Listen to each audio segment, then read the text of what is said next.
चौधरी साहेब काय नेमकं म्हणणं आहे आपलं?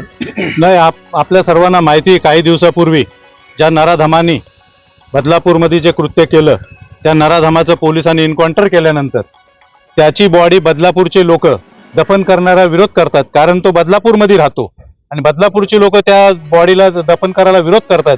आणि ती बॉडी जर उल्हासनगरच्या या पवित्र मातीमध्ये आणून दफन करणार असतील तर त्याचा आम्ही विरोध करतो. आम्ही इथे त्यांना ती बॉडी दफन करून देणार नाही.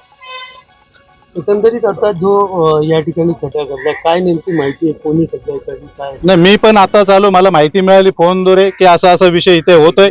त्याची माहिती मिळाली मी आपल्या इथे आलो, इथे बघितलंय खड्डा खोदलेला आहे.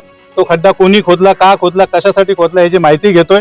पण जर त्या नराधमाची बॉडी जर इथं आणून दफन करणार असतील तर त्याचा विरोध आम्ही नक्की करणार. कोर्टाने सांगितलेलं आहे, पोलिसांचा सांगण्यावरून हा खड्डा इथं खोदण्यात आलेला आहे. पोलिसांनी कोणी सांगितलं, काय सांगितलं त्याची माहिती घेतो आणि पोलीस जर इथे त्याची बॉडी दफन करत असतील पोलिसांचाही आम्ही विरोध करू. सरकारमध्ये तुम्ही आहात, उपमुख्यमंत्र्यांनी जबाबदारी घेतलेली आहे की येत्या 2 ते 3 दिवसामध्ये सोमवारपर्यंत दफन होऊन अहवाल सादर केला जाणार आहे.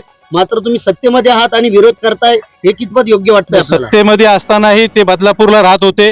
बदलापूरची लोक, बदलापूरचे आमदारही सत्तेत आहेत, त्यांनी त्याचा विरोध केला. तो राहतो तिथं ते दफन झालं पाहिजे.